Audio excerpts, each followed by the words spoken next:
for পদ্ধতি নির্বাচন proportional representation অনুপাতিক নির্বাচন ব্যবস্থা এটি একটি ভিন্নধর্মী নির্বাচন পদ্ধতি যা অনেক দেশে ব্যবহৃত হয়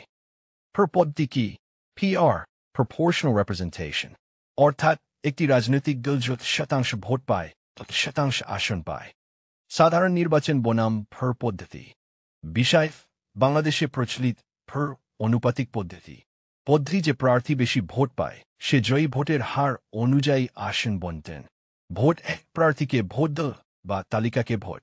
ফল একজনই যেতে ভোট হার অনুযায়ী দলগুলো আসন পায় সংখ্যালঘু বেশি আসন পায় ছোট দলও প্রতিনিধিত্ব পায় উদাহরণ বাংলাদেশ ভারত যুক্তরাজ্য নেদারল্যান্ডস ইসরায়েল সুইডেন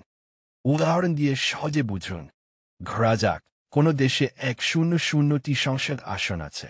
নিচে দুইটি পদ্ধতিতে ভোট ও ফলাফল দেখুন ফর পদ্ধতিতে দল ভোটের হার আসন পাবে প্রায় 40% 40 দল 30 এই 30টি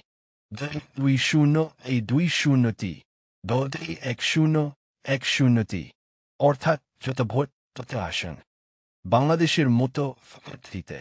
একটি আসনে যে বেশি ভোট পায় সেই শুধু যেতে ফলে অনেক দল সেটা ভোট পেয়েও একটাও আসন পায় না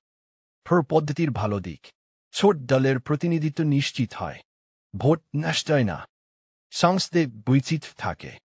দলগুলোর মধ্যে সমঝোতা ও জোট সরকার তৈরি হয় দুর্বলতা সরকার গঠনের সময় লাগে কারণ জোট সরকার লাগে ছোট দল বেশি প্রভাব ফেলে রাজনৈতিক অস্থিরতা হতে পারে